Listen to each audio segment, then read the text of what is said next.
Assalamualaikum warahmatullahi wabarakatuh.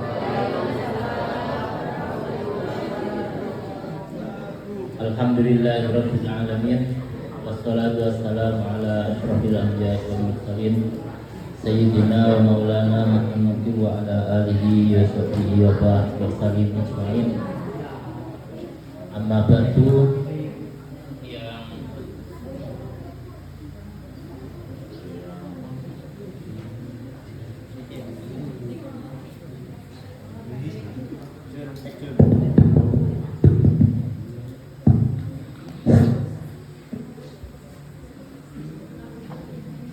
Yang terhormat Ibu Kepala Sekolah SMP 3 Sarang, Bapak Ibu Guru serta Dendik SMP 3 Sarang dan teman-teman dari penyuluh serta yang kami sayangi para pencari ilmu ya, para murid SMP 3 Sarang yang dimuliakan oleh Allah Subhanahu wa Ta'ala.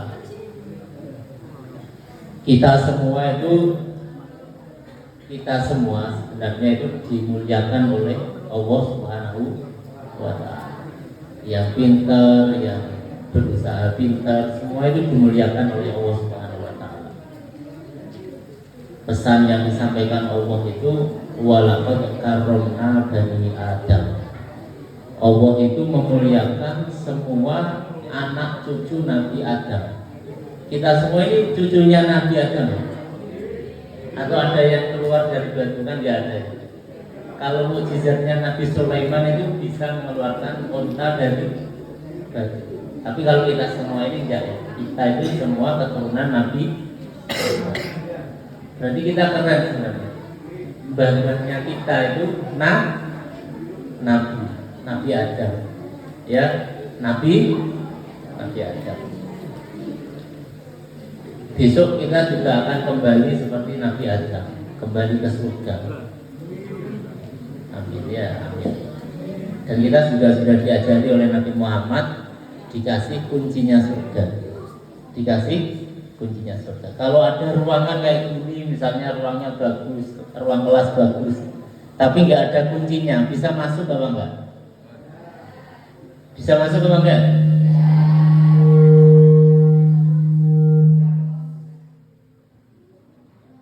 Alhamdulillahnya kita itu sebagai umatnya Nabi Muhammad sudah dikasih tahu kuncinya surga.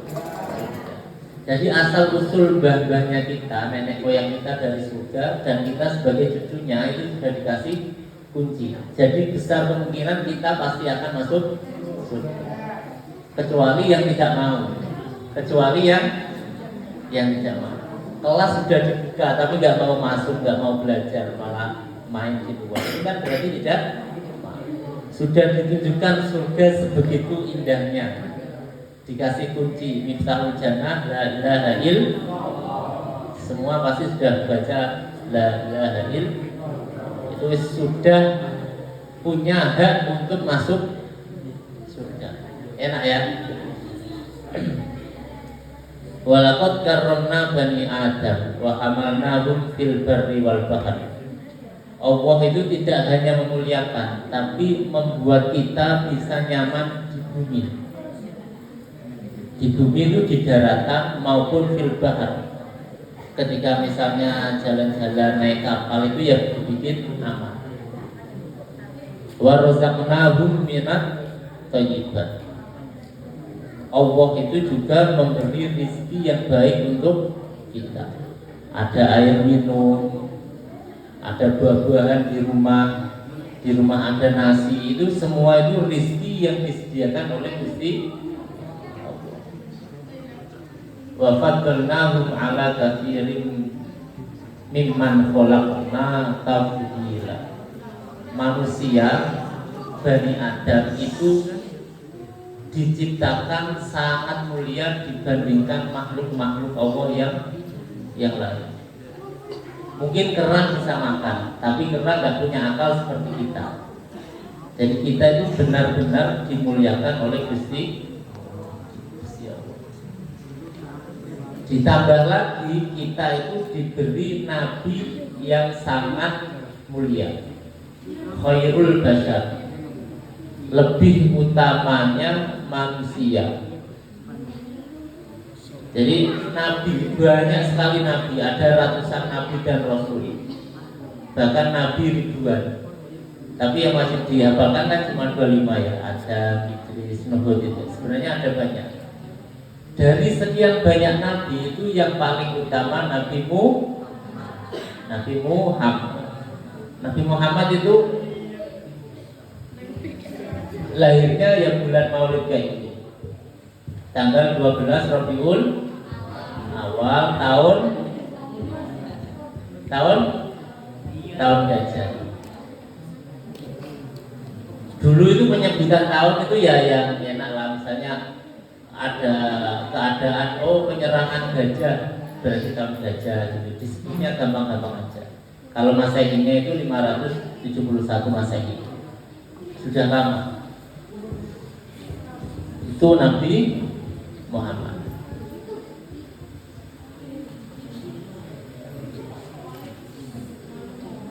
Nabi kita semua ya, Nabi Muhammad itu Nabi kita semua. Nabi Muhammad juga mengajarkan kita itu untuk bersyukur juga. Pastikan kita dalam setiap dialog itu yang pertama pasti bersyukur. Pertama-tama marilah kita panjatkan puji syukur kepada Allah Subhanahu wa taala.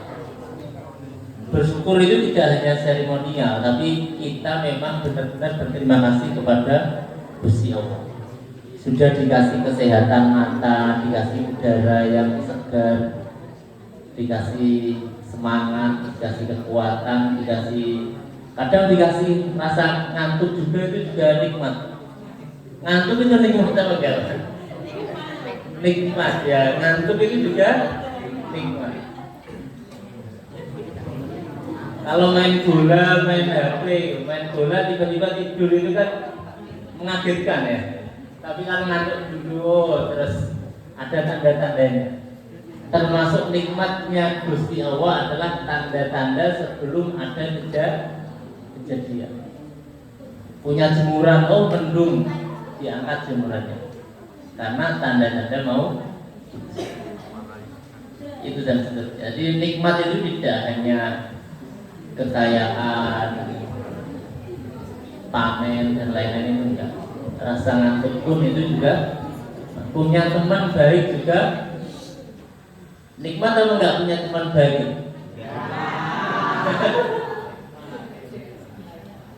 Punya teman baik itu nikmat juga. Punya teman yang berakhlak itu juga enak. Misalnya teman kamu pinter banget, tapi sukanya itu jahilin, itu kan tidak enak. Jadi makanya di ajaran Islam itu al-adab fauqal ilmi. Adab, tata krama, kebaikan perilaku itu di atasnya ilmu. Soalnya misalnya punya tetangga, punya teman baik, tapi perilakunya suka ganggu.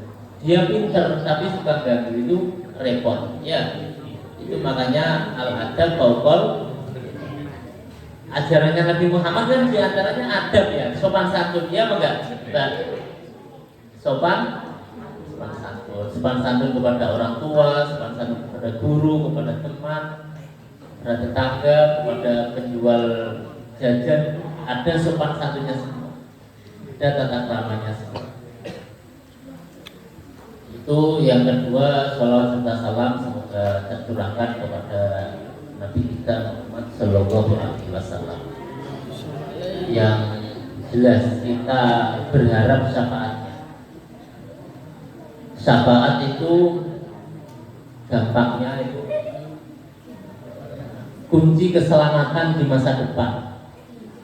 Misalnya sampai hari ini selamat, tapi besok kesandung, itu repot apa enggak?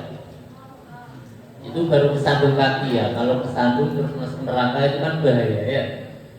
Makanya kita itu perlu syafaat. Perlu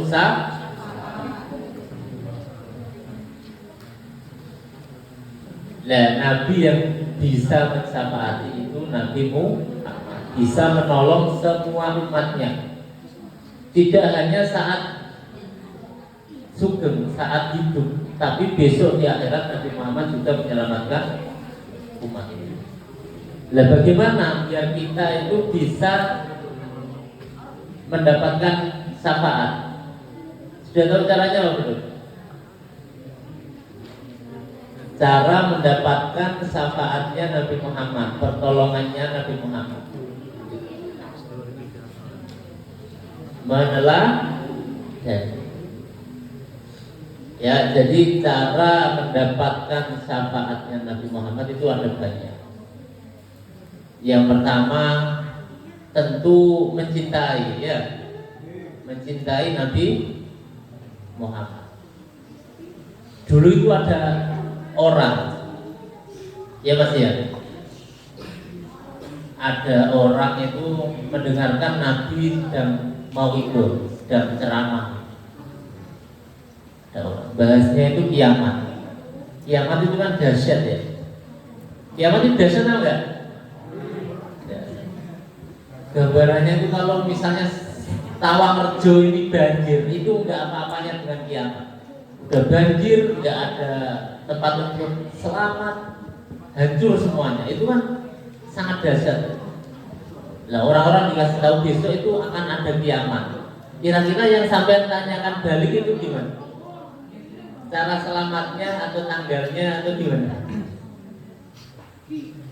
Lah orang itu mendengar, kiamat begitu ngerinya. Terus akhirnya tanya, Nabi Muhammad, sebenarnya kiamat itu kapan? Dengan cerita kiamat, tapi nggak ada tanggalnya, nggak ada. Kayak ujian sekolah gitu kan ada tanggalnya ya, jadi enak. Persiapan. Kalau kiamat itu tanggalnya nggak ada, cuma ada tanda-tandanya. Kemudian Nabi Muhammad tanya, kamu kok sudah tanya kiamat, itu kamu sudah mempersiapkan apa? Sudah mempersiapkan apa? Kok penasaran itu kamu udah siap-siap tak? Kamu kok udah tanya ujiannya kapan Bu? Emangnya kamu udah belajar kan gitu? Berarti sudah ada persiapan. Lah orang ini ditanya, kamu udah persiapan apa? Saya ya enggak persiapan banyak-banyak. Sholat saya ya yang wajib-wajib, puasa ya enggak terlalu banyak. Yang saya siapkan itu kecintaanku kepada Nabi, sehingga Nabi Muhammad mendengar itu, Nabi Muhammad kemudian bersabda, almar'u ma'aman ahabba. Ini kunci dari Nabi Muhammad. Halo? Kunci, ini kabar yang sangat menggembirakan dari Nabi Muhammad. Yang tadi kan sudah misah ada. Yang sekarang itu garansi dari Nabi Muhammad bahwa orang yang mencintai itu pasti akan bersama dengan orang yang dicintai. Itu pasti. Nabi Muhammad sudah bilang kayak gitu.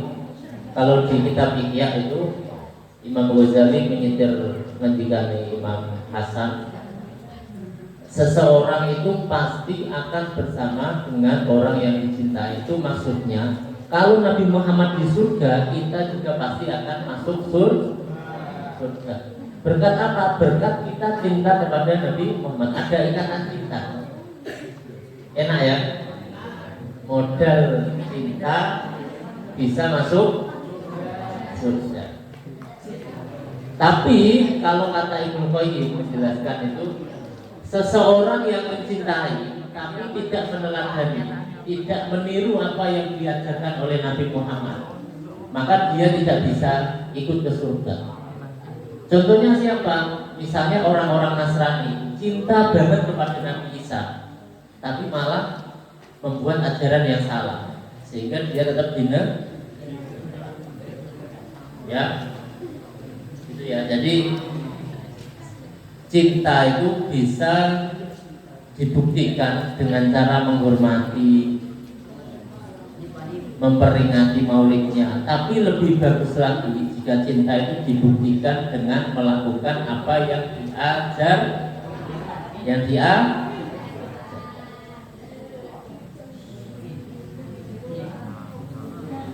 Halo, ini ada nggak yang cintanya itu kepada Nabi Muhammad melebihi apapun? Ada nggak? Atau semuanya seperti itu? Melebihi HP-nya ada nggak? Tidak selawatan syaratnya meninggalkan HP, mau apa enggak? Meninggalkan HP-nya 1 bulan, mau nggak? Persiapan, banyak persiapan, ngapalin maulidnya dan lain-lain. Mau nggak? Nggak mau ya, karena memperingati maulid itu syaratnya nggak seperti itu, yang mudah-mudah aja. HP-nya nggak apa-apa, tapi yang penting kita menjalankan sholat, belajar dan lain-lain ya. Itu sudah termasuk cinta kepada Nabi Muhammad. Sampai yang suka sama pemain bola, yang suka sama artis, itu kan karena tokoh itu kelihatan bagus, kelihatan keren, ya kan Mas? Sampai misalnya suka mana antara pemain lokal sama pemain PSSI yang sering masukin bola, suka mana? Suka yang lebih keren ya. Nah ini saya sampaikan bagaimana kerennya Nabi Muhammad. Mungkin yang mau ditulis tadi kan ada Sidik, Amanah, Tabligh, Fatonah. Itu kerennya Nabi Muhammad. Jadi nggak hanya jujur ya, ajarannya Nabi Muhammad itu tidak hanya jujur. Sampai punya teman jujur sama pembohong, suka mana? Kemudian Nabi Muhammad itu juga amanah. Tahu nggak amanahnya Nabi Muhammad seperti apa? Dulu Nabi Muhammad itu tetangganya banyak yang gak suka, banyak yang gak suka karena mereka itu belum Islam, sedangkan Nabi Muhammad itu mengajarkan Islam, jadi ada ketidakcocokan.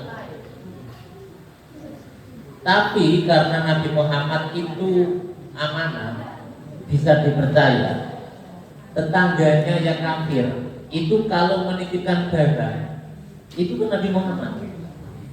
Padahal nggak cocok ya, nggak cocok dalam agama, tapi karena Nabi Muhammad itu sangat bisa dipercaya, integritasnya itu sangat tinggi, sehingga orang yang tidak mau mengikuti pun kalau menitipkan barang itu ke Nabi Muhammad, saking sangat bisa dipercaya. Kalau kita yang kenal ya Al-Amin, bisa dipercaya, amanah, jujur. Kemudian apa lagi tadi? Tabligh ya. Tabligh ya kan? Nabi Muhammad itu diberi Al-Qur'an oleh Allah Subhanahu wa taala. Kemudian semuanya itu disampaikan kepada sahabat dan terus-menerus sampai kepada kita.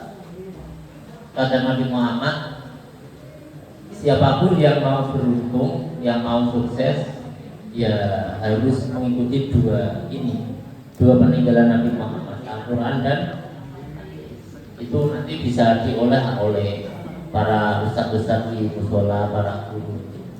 Kalau kita baca Quran langsung kan kadang ini artinya apa kan nggak ada, itu nanti dijelaskan oleh guru agama, oleh ustadz-ustadz musola.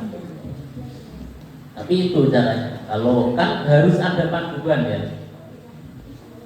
Hidup itu harus ada panduan. Oh, kayak mengerjakan soal itu. Kan kalau nggak pakai panduan itu biasanya hasilnya nggak pas, akhirnya nilainya 4, 0 kayak gitu ya. Tapi kalau pakai panduan itu enak. Amanah, tabligh, kemudian fatonah. Fatonah tadi apa artinya?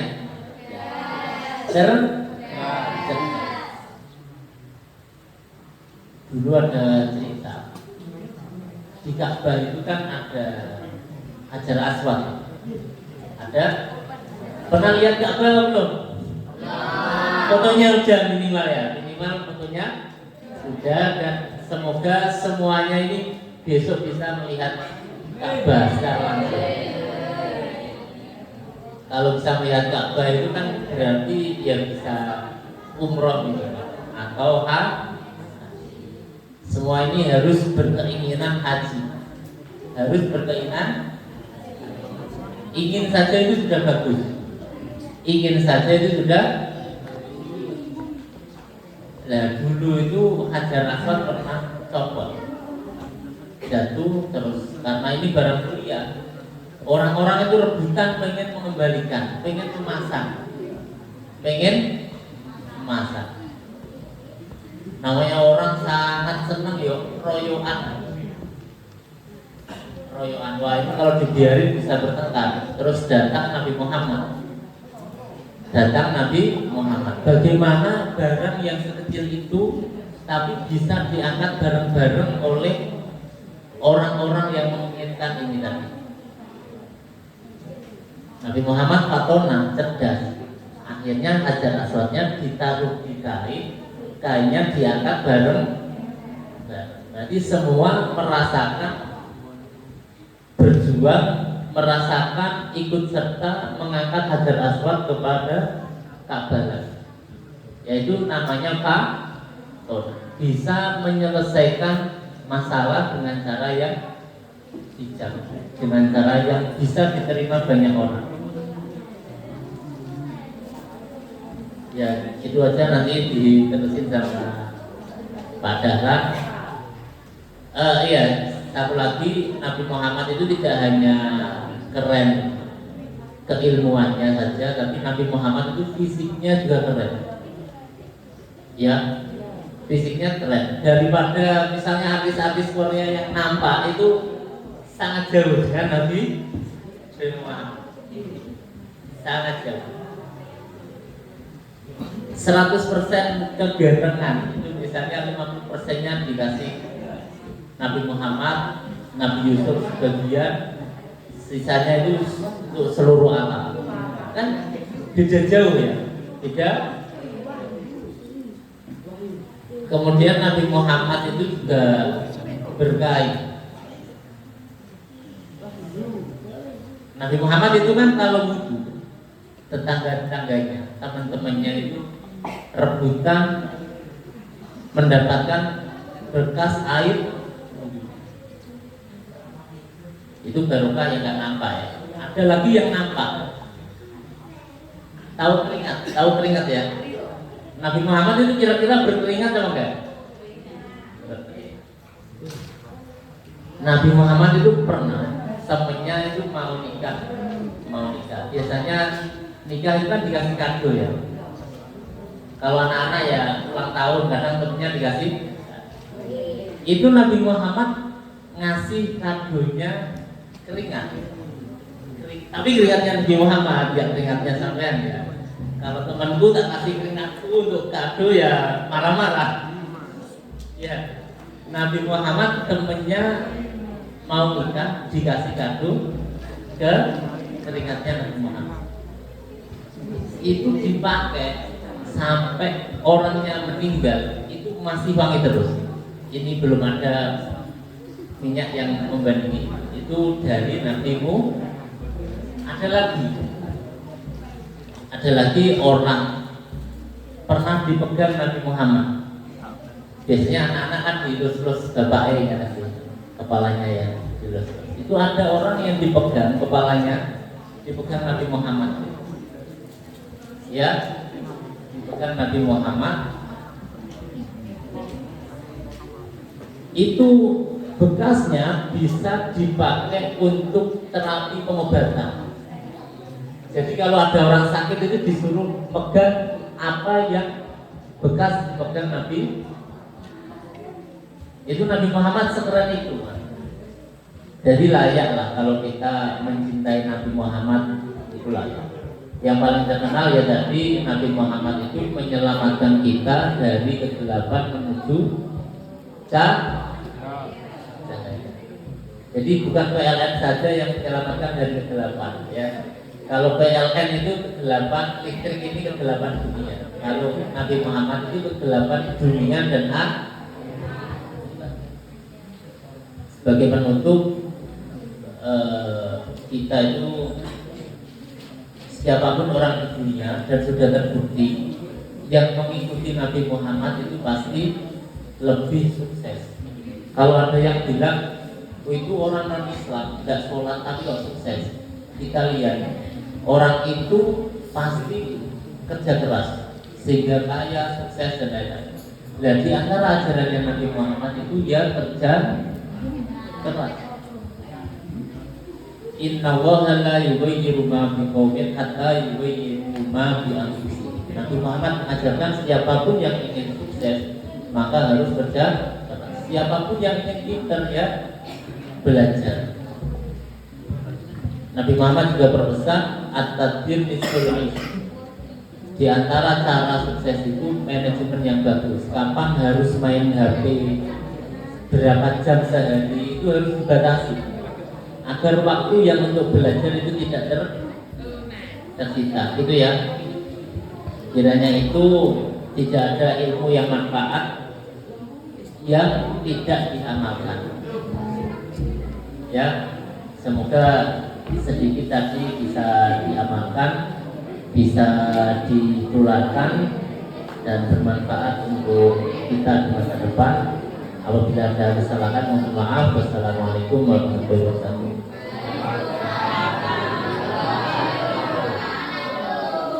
Selanjutnya mau itu yang inti disampaikan oleh Bapak Ustadz Bapak Kiai Dahlan